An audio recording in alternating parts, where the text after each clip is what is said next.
अगर बच्चों को गर्मी दाने निकल आते हैं, उनमें जलन खारिश होती है या चुभन होती है, तो 1 पाव दही लेकर उस दही को मलमल के कपड़े में डालकर पानी सारा गिरा दें।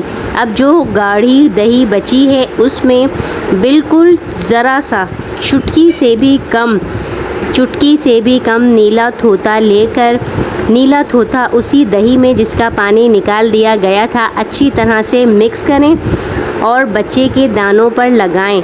2 से 3 दफ़ा लगाने से ही बच्चे को बहुत ज़्यादा सुकून महसूस होगा, जलन खारिश ख़त्म होगी और दाने गर्मी के ठीक होने लगेंगे। अगर बच्चे के होंठ फट जाते हैं और स्किन होंठ की फटी हुई रहती है, तो इस सूरत में बच्चे की नाफ में सरसों का तेल लगाया करें जब बच्चा सोने लगे। इससे बच्चे के होंठ ठीक होने लगेंगे। अगर बच्चे का पेट ख़राब हो जाए तो आधा चाय का चम्मच सौंफ का अर्क और चंद दाने चीनी शामिल करके इसे हल्का सा नीम गरम करें और बच्चे को दिन में 2 से 3 मरतबा पिलाएं।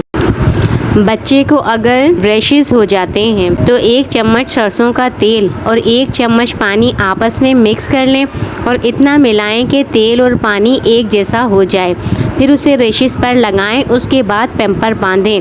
इससे आहिस्ता आहिस्ता रैशेस ख़त्म होने लगेंगे। इसके साथ दिन में 2 से 3 दफ़ा थोड़ा कॉर्नफ्लोर भी बच्चे को नेपी बांधने से पहले अगर छिड़क दिया जाए तो इससे ख़ारिश और जो बेचैनी होती है बच्चे को वो भी नहीं होगी और रैशेस जल्दी ख़त्म होंगे। और अगर रैशेस नहीं भी हैं तो अक्सर व बेशतर ये जो तेल और पानी है इसे अगर बच्चे की स्किन पे पैम्पर बांधने से पहले लगा दें तो रैशेस नहीं होंगे। अगर बच्चों को पेट ख़राब हो, साथ में मुस्तकिल उल्टियाँ भी लगी हों, तो लीमू के 2 बीज लेकर उनका छिलका उतार लें और फ्रिज में रख कर चम्मच के उल्टे सिरे से इसको अच्छी तरह से पीस लें।